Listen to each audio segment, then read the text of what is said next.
আসসালামু আলাইকুম। 30/6/2026 কী হবে এটা জানি না, তবে সৌদি আরবের মোয়াজ্জেব যারা আছেন, গুরুত্বপূর্ণ জনপ্রিয় 3জন মোয়াজ্জেবের কথা আজকে আপনাদেরকে শোনাবো, যারা সৌদি প্রবাসীদের বিভিন্ন সমস্যা নিয়ে কথা বলে, বিশেষ করে ইকামা সংক্রান্ত, মুক্তবলা আমেল সংক্রান্ত এবং অন্যান্য আইনি যে সকল জটিলতা থাকে সেগুলোর সমাধান তারা দিয়ে থাকে।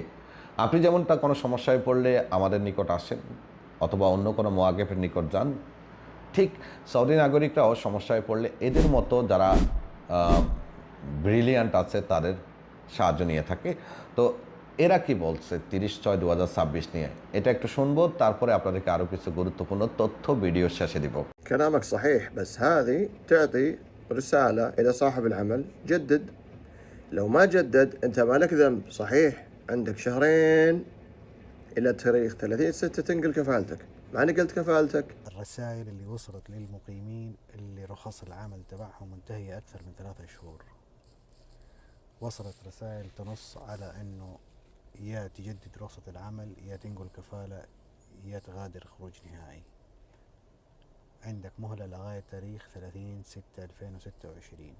إذا تجاوزت رخصة العمل أو الإقامة 3 أشهر منتهية بعد 30/6/2026، هل يلغى العامل تلقائيا؟ وما مصير العامل إذا انتهت المدة أو إذا انتهت إقامته؟ এখানে বলে রাখা ভালো, ওনারা যে তথ্য দিচ্ছে, আমি যে তথ্য দিয়েছি, আমরা সবাই একটা মেসেজের উপরে ভিত্তি করে এবং কিউআর কেয়ারের একটা পোস্টের উপরে ভিত্তি করে তথ্য দিচ্ছি। মন্ত্রণালয় থেকে মেসেজটি তাদের কাছে পাঠানো হচ্ছে যাদের ইকামা এক্সপায়ার হয়ে গেছে, যাদের ইকামার মেয়াদ আছে তাদের কারো কাছে কিন্তু এই মেসেজটি আসেনি এবং আসবেও না। তাহলে মন্ত্রণালয় কাদেরকে টার্গেট করছে? যারা মোখালেফ হিসেবে আছে, অর্থাৎ আইন অমান্যকারী হিসেবে আছে। তো এই একই মেসেজ কিন্তু কপিলের কাছেও গিয়েছে। কপিলকে নির্দেশ দিচ্ছে যে 30/6/2026 মধ্যে তোমার কর্মীর ইকামা রিনিউ করো। এখন কোনো কারণে কপিল যদি করতে ব্যর্থ হয়, সেক্ষেত্রে কর্মীকে নির্দেশ দেওয়া হচ্ছে যে ভাই তুমি 30/6/2026 আগে আগে যে কোনো কপিল অথবা কোম্পানির নিকট ট্রান্সফার হয়ে যাও, অথবা তুমি দেশে চলে যাও, কিংবা তুমি যদি সম্ভব হয় তোমার কপিলের সাহায্য নিয়ে ইকামাটা রিনিউ করো। যদি সব কোনোটাতেই তুমি সাকসেস না হও, ব্যর্থ হও, তবে 30/6/2026 পরে যদি তোমার ইকামার মেয়াদ 3 মাসের বেশি এক্সপায়ার হয়, সেক্ষেত্রে তোমার বিরুদ্ধে প্রশাসনিক ব্যবস্থা নেওয়া হবে। এখন এখানে প্রশ্ন দাঁড়াচ্ছে যে প্রশাসনিক ব্যবস্থাটা কী? এটা আমরাও আপনাদেরকে এখনও বলছি না যে এটা হতে পারে, ওইটা হতে পারে, ওইটা হবে। জাস্ট ধারণা যে কোনো কিছু তো হবে, কিন্তু কি হবে এটা মেসেজে উল্লেখ নাই। যেহেতু উল্লেখ নাই, সেক্ষেত্রে আমরা ডাইরেক্টলি বলবো না যে আপনার ক্ষেত্রে কী হবে। হতে পারে আপনার টার্মিনেট, হতে পারে অটো হরুপ, হতে পারে আপনাকে সাসপেন্ডেড করতে পারে, অথবা অন্য কোনো সমস্যাও হতে পারে।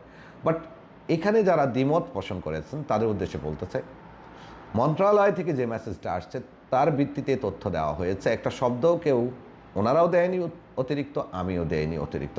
তাই দ্বিমত পোষণ না করে প্রবাসী ভাইদেরকে সঠিক তথ্যটা পৌঁছে দেন, যাতে তারা বৈধ হতে পারে। আল্লাহ না করে কোনো সমস্যা হলে ক্ষতিগ্রস্ত প্রবাসীরাই হবে।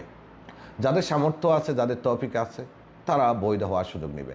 যাদের সামর্থ্য নেয়, তৌফিক নেয়, তারা অ্যাম্বাসির মাধ্যমে স্পেশাল একদিন জমা দিয়ে দেশে যাবে।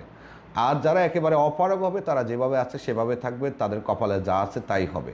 তো এখানে দ্বিমতের কিচ্ছু নেই, কারণ এখানে কেউ তথ্য নিজের দাদার বাড়ির থেকে, নানার বাড়ির থেকে এনে দেয়নি। তাই অতিরিক্ত লাফালাফি করে লাভ নেই। তথ্য মেসেজের মাধ্যমেই দেওয়া হয়েছে, মেসেজে যা এসে তাই দেওয়া হয়েছে।